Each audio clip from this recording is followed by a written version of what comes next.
Hi, this is Lisa Kelly, Notre Dame author and class of 1993, and you are watching the Two Irish Brothers show. Cheers and go Irish!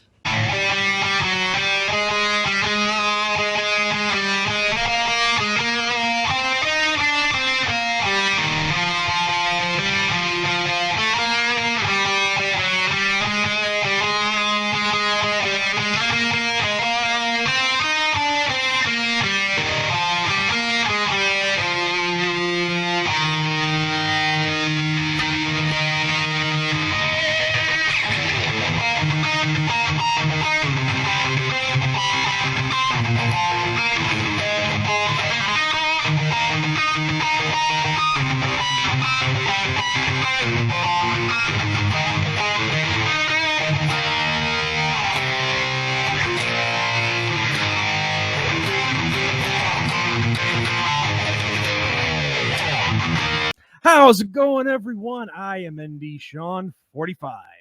I'm Irish Benjamin 57. And together, us two blokes make up this little show called the Two Irish Brothers Show. First things first, if you guys haven't done it already, hit that subscribe button in the bottom right-hand corner, the little green tab right there. Hit it right now. And also, make sure to hit the like or the dislike button, because either way, helps out the algorithm.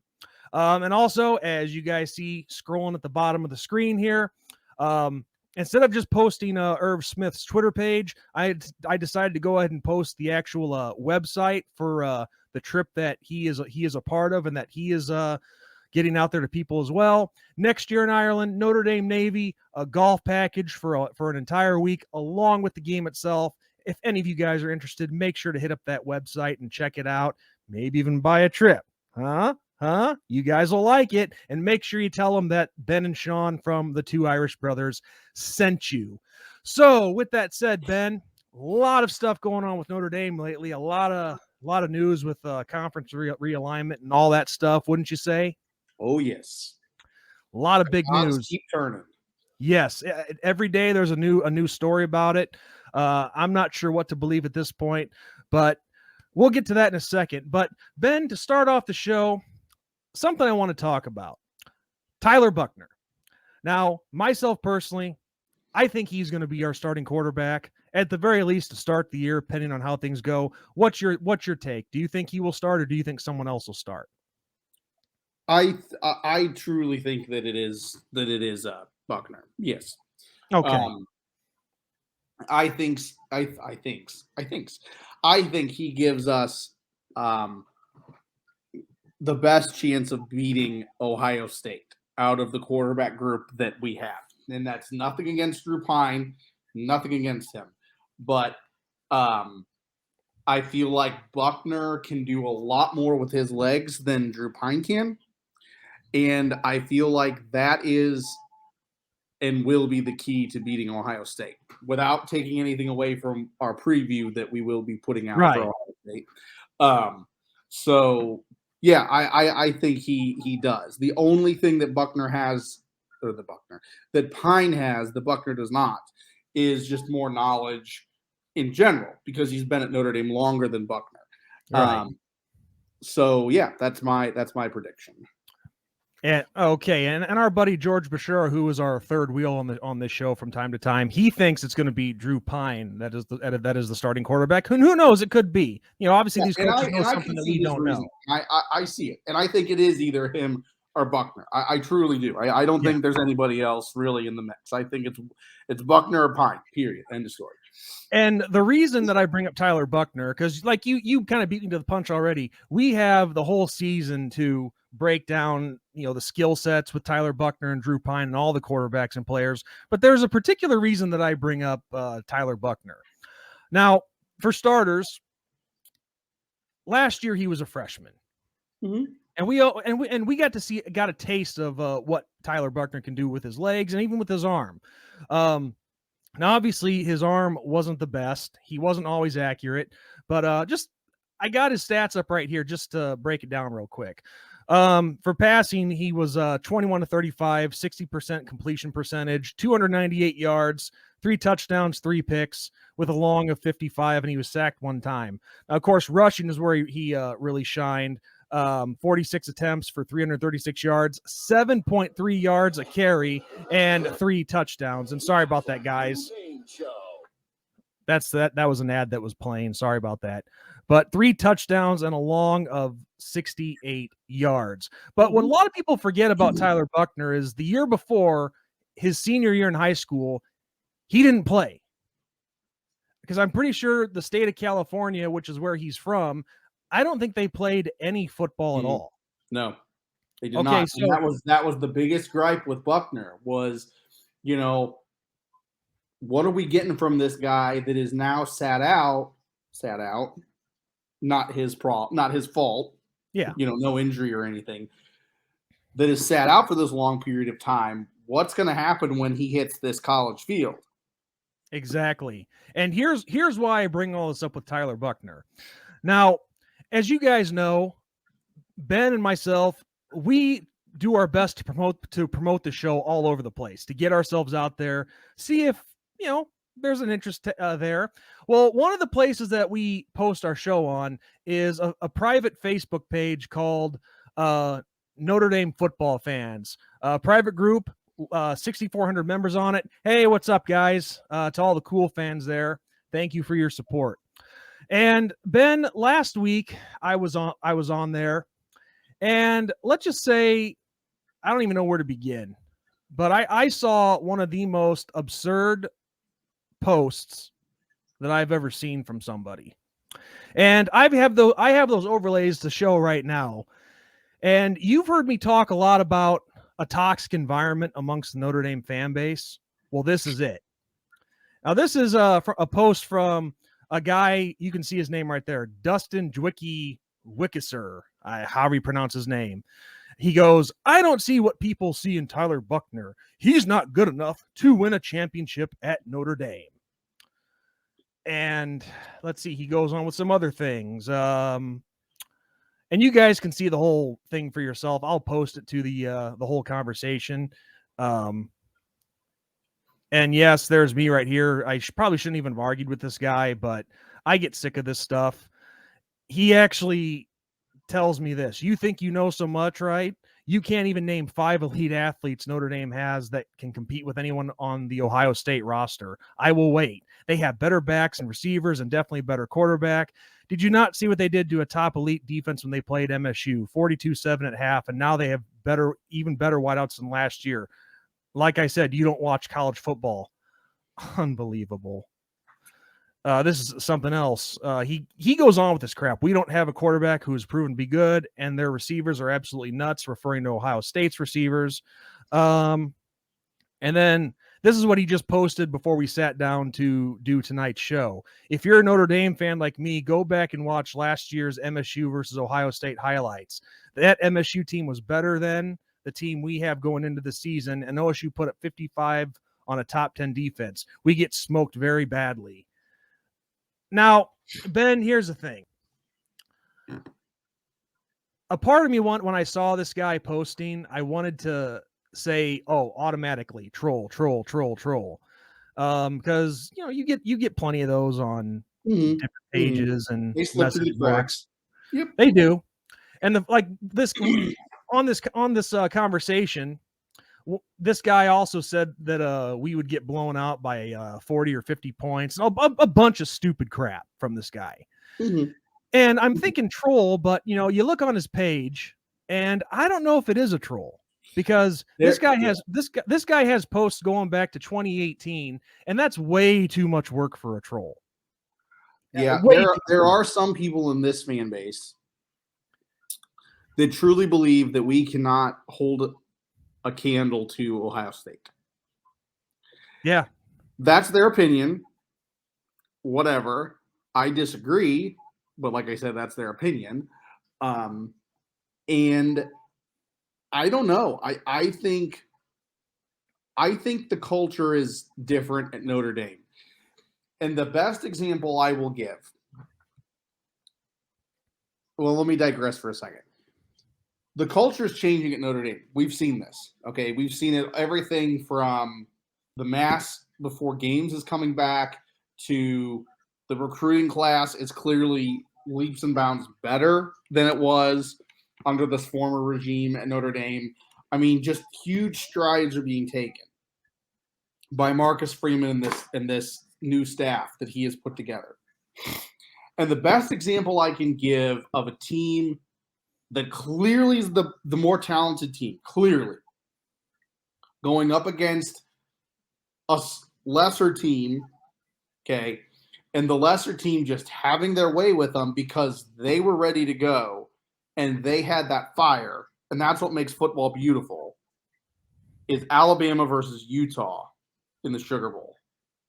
Yes, absolutely. Alabama was leaps and bounds better than Utah on paper. Okay, athlete-wise, better than Utah. Okay, yeah, Utah had an undefeated season. They had ran the gauntlet through their conference and all that, but it wasn't Alabama. I mean, Alabama had a tougher road.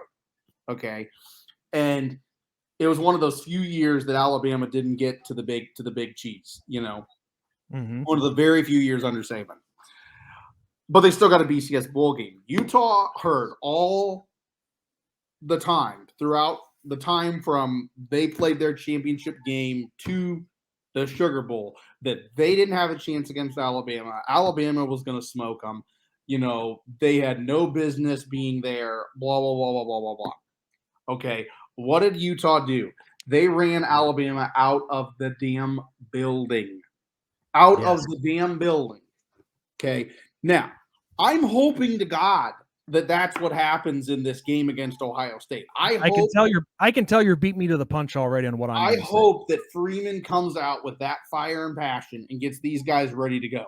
Because, I mean, yes, Ohio State has been, in my opinion, above Notre Dame when it comes to talent. And I will admit that. But the culture is changing. The culture is totally changing. And now we are seeing us in Ohio State as number one, number two, back forth in recruiting, as opposed to us being number 8 or number 9 and Ohio State being top 5. Yes. So I'm ready for it, and I'm ready to see what Freeman can bring. And call me naive and call me a homer, but I think there are certain coaches that get their guys ready to go. And I think Freeman has that skill set. I think that he's one of those guys that he could have lesser athletes and they would still beat an Ohio State squad, an Alabama squad, a Georgia squad, because they have that fight in them. And let me just make one thing very clear on this. And this is why I have talked nonstop about this, quote, realist mentality amongst our fan base, the toxic environment, as I like to call it, the cancerous environment. This is the big problem with our fan base right now because this crap exists in it.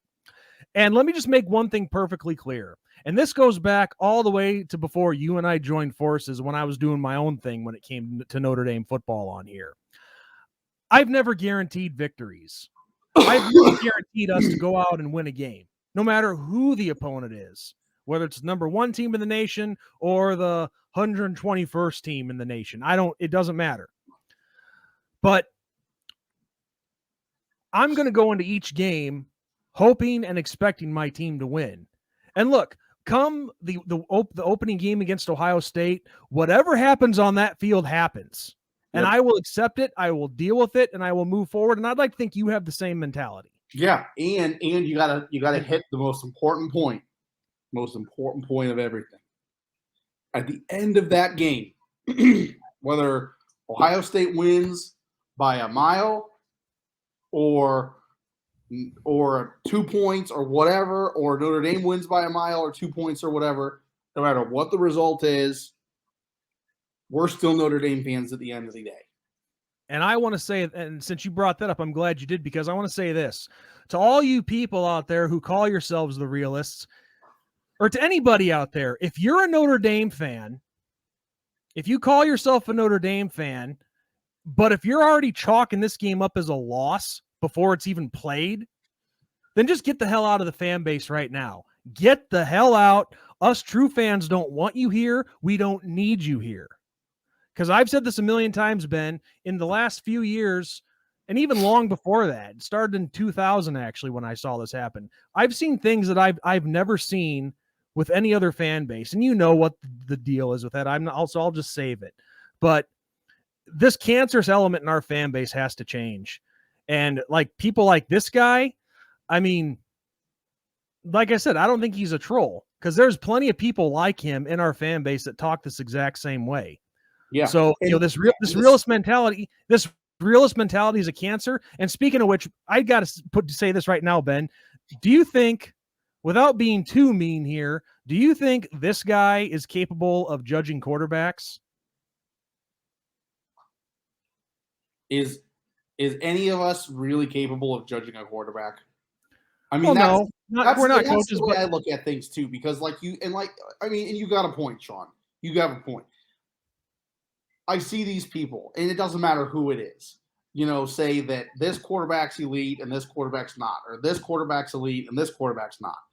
And I see these things, and it's like, okay, but are you actually in the facility? Are you in the facility? Are you seeing the guy's development? Are you seeing his work? Are you seeing, and then same with these other facilities. Do you see Alabama's quarterback in their facilities? Do you see Ohio State's quarterback? Do you see even Boise State's quarterback? Do you see any of those quarterbacks? No. And that guy certainly hasn't. If not, he certainly hasn't. And Ben, I gotta ask you this question. Have you seen the movie Stand By Me? Yes. Remember the pie eating contest? Oh no, I'm thinking of Lean on Me. I have not seen Stand By Me, but I know what you're talking about. Yes. It's based on a Stephen King novel, The Body. But boom baba. Yeah, that's right, Dustin. That's right.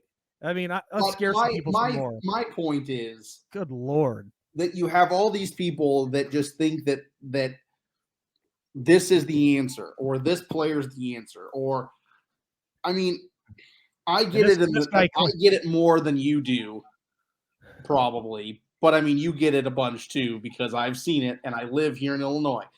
But I get that a lot in the Dolphins fan base. I get it a ton. There is so many people in Dolphins fan base that are the same way, that it's like, okay, this season's a wash. This quarterback isn't great. This quarterback isn't great. We don't have this. We don't have that. Blah, blah, blah, blah, blah. If we would have drafted this guy, it would be different. If we would have drafted this guy, it would be different. But would it be, though? That's my point. Like, I see these athletes that don't come to Notre Dame, like Will Shipley, for example. Okay, and people say that they're the answer, or they're the key to fixing this problem or that problem. Everything is situational, and that's what I try to get. That's what I try to make my point of. Everything is situational.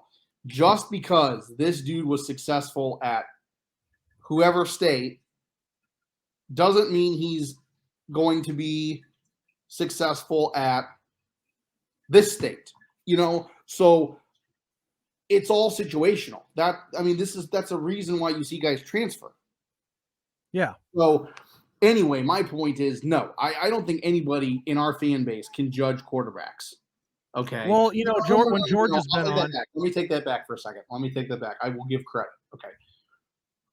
Anybody that is a former Notre Dame player that was on the offense or defense of Notre Dame in this more modern realm of football, because football has changed, let's be honest, can judge the quarterback situation. Like if it was Reggie Brooks, if he said, yeah, I don't think Buckner's a great quarterback, I would give him more stock, okay, than I would that dude. Why? Because he's been through it.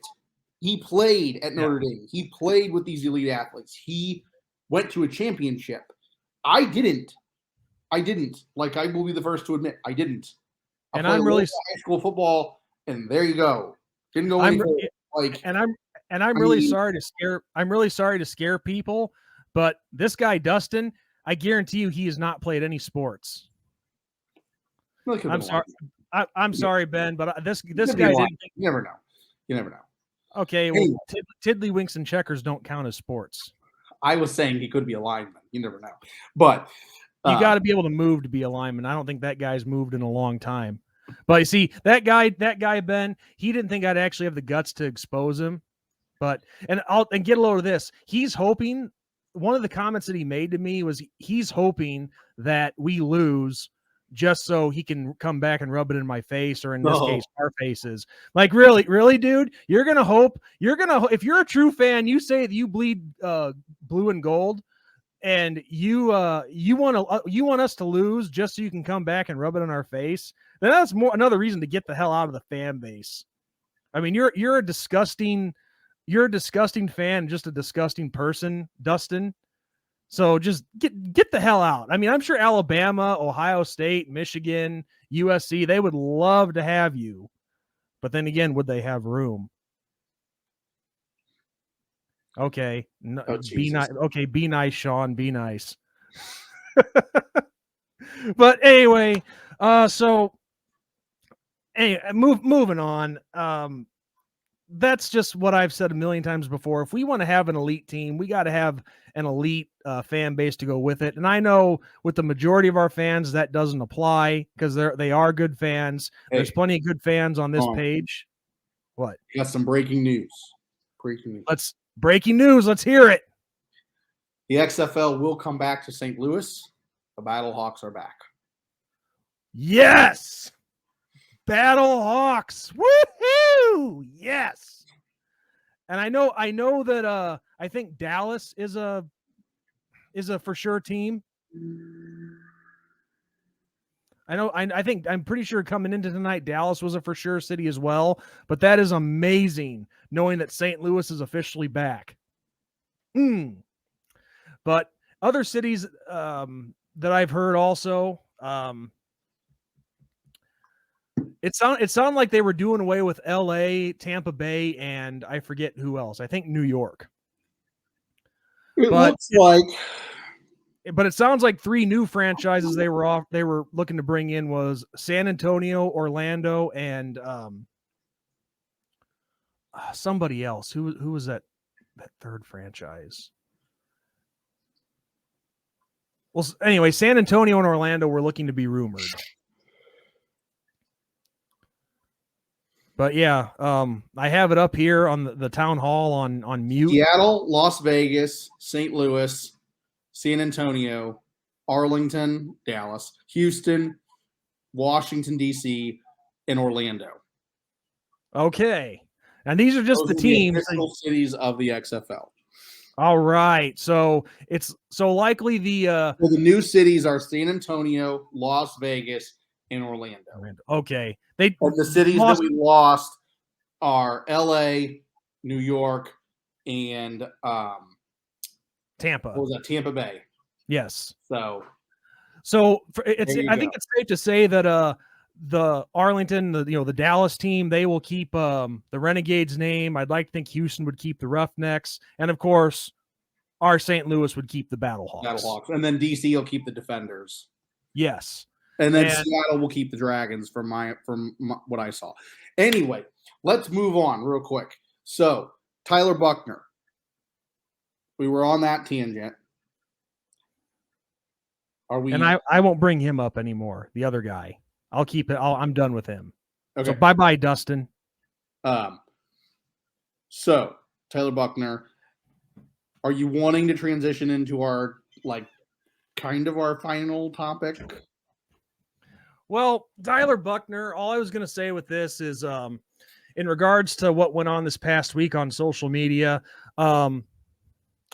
basically all I'm trying to say is this. The people like that who rag on Buckner, rag on Marcus Freeman even, how can you say that this guy is not elite? It's not fair. It's not fair to judge a guy when he's only a freshman and he's only getting playing time in situations. What do we have tape-wise? What do we got? That's my as far as quarterbacks? No, like college-wise with Buckner. I mean, have we seen him play a full season? No, we haven't. That's my point. Play a full season? No. The answer to both of those questions are no. Okay, and I don't care how skeptical you are, and I get why people are skeptical. I get it. Like, I mean, I totally get it. 89 is our last good season, championship season. Okay, and I'll give you 88, 89. 88, 89, however you want to say it, depending on how you look at it, So there is room for skepticism. I get it, but you gotta give some things a chance, and that's my point. You gotta give things a chance. We have nothing to go off of yet. If Freeman loses every game this season, then yes, okay, maybe he's not the answer. Okay, if Buckner throws 20 interceptions, then yeah, probably Buckner's not the answer. But until something like that happens, how can you just call it done? A wash? Yeah, how can you say that Tyler Buckner's not elite when he only had sporadic appearances, which were basically in situational type packages? Yeah, that's exactly right. And I want to see it. I'm on the fence. Let me put that out there right now. I am on the fence with Buckner, and I'm on the fence with Freeman. I am hopefully optimistic. I'm hoping this will happen. I hope. But I'm not saying 100% Freeman's the man. I'm not saying 100% Buckner's the dude. I'm not saying that. So that's my point with Buckner. I don't know about you, but that's what I think. I think Buckner's the best answer for us at quarterback. Well, I mean, yeah, and that's the point. I mean, what do we have on the roster? I can't go and grab Ohio State's quarterback. I mean, I can't go and grab Alabama's quarterback. Like, who do we have on the roster? To say that he's not elite because you base it off of sporadic appearances in his freshman year and not even consider the fact that he that he didn't play football the year before because California shut down everything for COVID. Right. I mean, you're an idiot. You are a complete idiot to say that. Right. It's like, oh, I watch films. You guys don't know football. Obviously you don't because you're just full of crap and completely stupid. And it's not just this guy that I was talking about earlier. There is a lot of people like him in our fan base. It's like, can you people not look at the small details, which those small details are very significant, especially when you're transferring over into the college game, which is a lot faster than high school and a lot more complex. I mean, that's stuff that you people need to realize. So I don't know. All I know is we've got a whole season to break down his playing time and his stats and what he does on the field. So all I know is I think we do have elite talent in Tyler Buckner. There's a lot of people out there who don't know what they're talking about. And I don't know what else to say without being mean. So that's a perfect transition to the final, quote unquote, final topic. This whole landscape that's changing in the college football world, that is conference realignment and TV deals and the NIL and how all this is affecting one thing after another, and it's all shifted. The biggest one, Notre Dame, obviously. Obviously, it's Notre Dame. We focus on them. NBC, Notre Dame, talking about contracts. What do we have, Sean? How much money are we talking right now?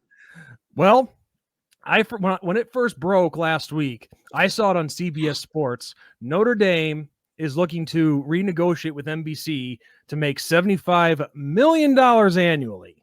Yep. But here's the thing with that, though, Ben, and because I've seen a lot of people talk about this across social media, message boards, and whatnot.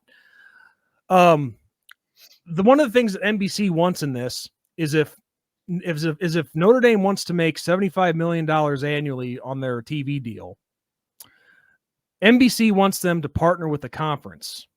And what I mean by that is not like what we're doing with the ACC. What NBC wants is they want a conference to come in with Notre Dame so that they can show that conference's games along with Notre Dame. Whether one of the names that has really emerged as a possibility for that is the Big 12. Now that's not people. Now so many people think that means we'd be joining the Big 12. No, we're not joining the Big 12. What that just means is that NBC would want to be able to show the Big 12's games on its network. So let's say Notre Dame was playing a 2:30 game. Well, they would want to show a Big 12 game either before that at 11 a.m. or on the so-called nightcap. But they want to show another conference's games along with Notre Dame on that Saturday. Now, how that would work with a Notre Dame bye week, I don't know. Maybe you show 2 Big 12 games or whatever conference you partner with. The Big 10 has also emerged as a possibility for this idea. The big thing with the Big 10 is they will most likely be partnering with Fox. Exactly. That's what my thought is too. Yeah. So NBC is pretty much a lock for Notre Dame. We all kind of knew that. Obviously, being Notre Dame fans, we've seen that coming. The bigger thing is, will it be the Big 12 or will it be the Big 10? And the information that we have currently is that they're leaning more towards the Big 12 and less towards the Big 10 because Fox has pretty much been in talks for a longer period of time with the Big 10 conference. So only time will tell. I mean, this is one of those that I'm in the wait and see approach. What exactly? Happens? Where are we going to go? Here's the way I look at Notre Dame. And maybe this is the wrong way. Maybe it's the right way. I don't know. To be honest, with most people, I don't really care what other people. There's no way to tell how this is going to work. What I care about is Notre Dame, period. That's what I care about. If we're in the Big 12 or if we're partnering with the Big 12 or they're going to play games on our network, cool. Okay, if we're in the Big 10 or we're partnering with the Big 10 and they're going to show games on our network, cool. You know, I don't care about anything else. I care about Notre Dame, where are we going, what are we doing, who do we got to go through to get to the national championship as the ultimate prize. If it's Big 10, cool. If it's Big 12, cool. If it's an independent schedule, cool. Let's go. That's what this $75 million renegotiation with NBC is for Notre Dame to remain independent. But however, even if Notre Dame does get this deal and another conference joins with them to be shown on NBC, the door is still left open for Notre Dame to potentially join a conference. So nobody's shutting the door on that. That's what a lot of people don't understand. The door is not shut on that. Well, that's the beauty of being independent. Pardon me. That's the beauty, because you can make that decision without a penalty. Exactly. You're still making your money, and you have a few years yet to make this decision, if that's the way you want to go. But yeah, no, the biggest misconception that people thought is if we partnered with the Big 12 for this or the Big 10, whatever, people would think that we would be joining that conference. No, it's just a partnership for TV to show games along with us. Because obviously NBC want to tap more into the college football market, more other than just Notre Dame. They know that playing other conferences football games on their network would make them more money. I mean, that's just common business sense right there. Yeah. They want to tap more into the college football market, and I think that's smart on NBC's part. And if it allows us to remain independent in the process, awesome. But as we've said before, Ben, if we have to end up joining a conference, okay, no problem. Yep. I wouldn't hate it. I am not going to quit rooting for the team. I am not going to do anything. I am going to continue to love Notre Dame for Notre Dame. You know, so I don't care what. Yeah. Well, and let's face it, Ben. You know this as well as I do, as everybody else know this. All this stuff with conference realignment, it's not about what's a good move for the athletes themselves. It's all about money. It's following the money. Yes. I want my piece of the pie, and how can I get it? Yeah. Yep. Because I mean, do you really think? I'm kind of ripping off a line from Mike Greenberg here from back in 2012, but do you really think USC and UCLA are joining the Big Ten because it's a good academic move? No, it's all about the Benjamins, man. It's about money. Yeah. They're about wanting to make, 180 to $100 million a year, whatever it is that the Big Ten is going to be making. Yep.